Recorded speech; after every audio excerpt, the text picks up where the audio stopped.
Yo guys, it's TG Tracks, and in this tutorial I'm going to show you how to mix your 808s and kicks to make them louder and to stand out more in the mix. So this is just a quick beat that I made. Show you now.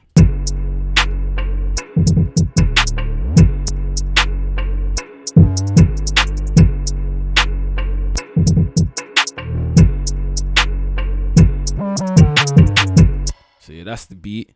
Just a quick beat. I haven't finished it yet, of course. So yeah, I'm gonna show you how to really do this.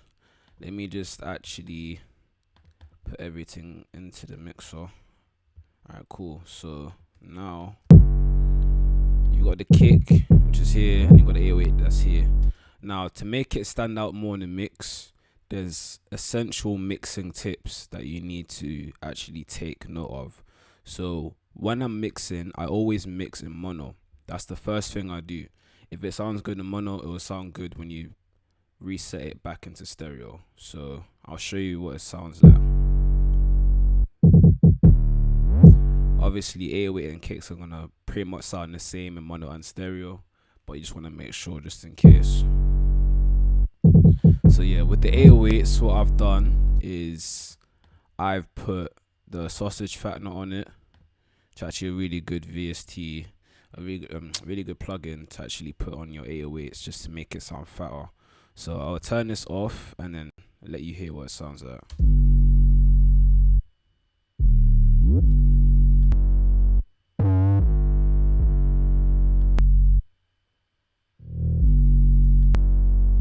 So obviously the sausage fattener just helps with the distortion, and the reason why you want to actually put distortion on your 808s is because when you're listening to it on a mobile device or any device that has small speakers, you want to make sure that you're actually hearing it through that as well, just so that it's a good mix overall. So yeah, first thing that I would do before we even get onto that is I'd actually mess with this quite a bit. So I'll turn up this bit equalizer, not by too much. Obviously if I turn it all the way up, you might think, yeah, that sounds good, let me blast it all the way up, but no, don't do that. It's about having a balanced mix, because now if I was to play the whole beat, I can't hear anything else. So obviously don't do that. Do it by like anywhere from 1 to 5 dB. I'm gonna do it around 4 dB, and then turn this up a little bit. This is the mids. So yeah, this is basically like a quick version of the EQ, and you can turn it here depending on where you want it to be turned up. But yeah, I'm gonna go on to parametric EQ2, and I'm gonna show you how to do it through here. So one thing that I would do, I'll go to the first band and I would actually turn down this bit, because this bit is basically muddiness. You don't really want a muddy 808, you want everything to be clean. So I'll turn that down. So I'm gonna let that play, and you can see there's not really a lot of frequencies playing there anyway, so I might as well turn it down and then turn this up. And you might be thinking, don't I want the low frequency with the bass? Yes, but not this part of the frequency. You want the low bass, but this is basically just muddiness. So yeah, you don't want that. Then what I'll do, I'll turn this up a bit. Now it's a bit more gritty. You can hear the immediate difference. Probably turn this third band here, and I'll get the fourth band and turn up a little bit of the low mid.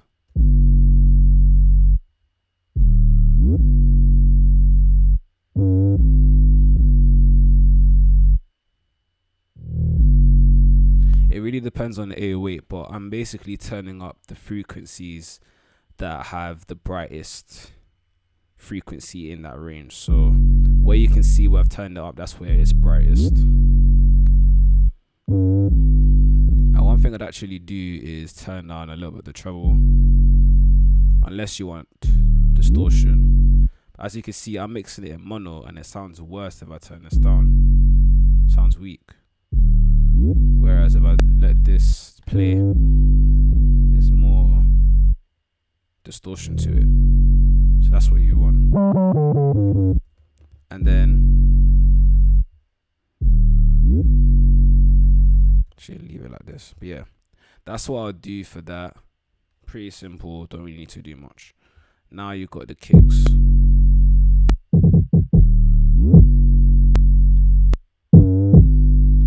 So one thing I'll do is with the kicks, depending on how you want the kicks, there's many ways to actually mix your kicks. So here I just done a simple EQ, turning down the treble, percussion and upper mid down to the middle.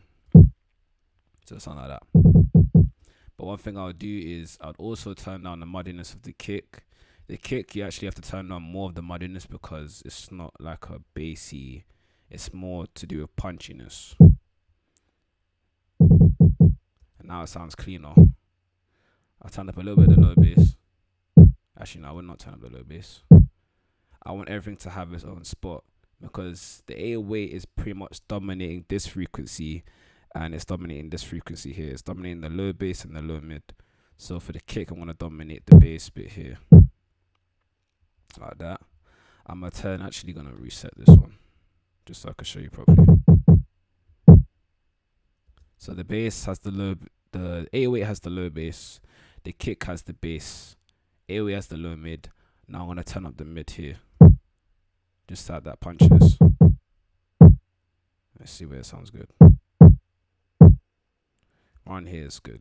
And then I'll turn this down.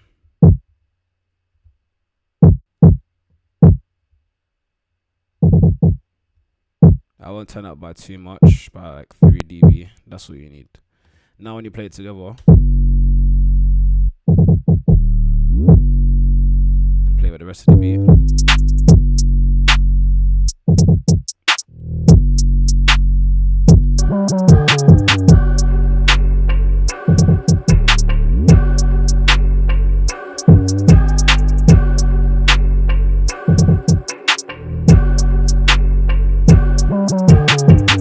That's how it would sound, but we haven't finished mixing yet, so let's go back to mono. One thing I'm going to do now with the 808 is I'm going to turn on the sausage fat. Sounds a lot more aggressive now.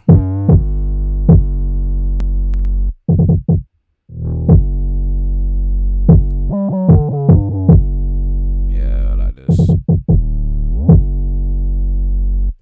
And if you don't have sausage fat now, you can use free Dist.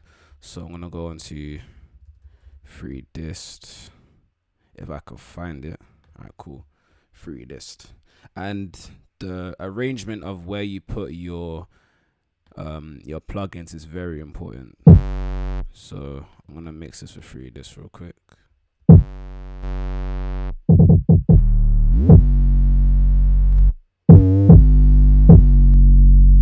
Don't want too much distortion.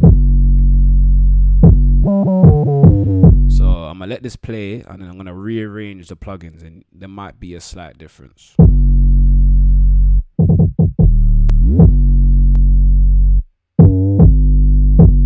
So I'll rearrange the fastest with the EQ2 and you can hear there's a difference.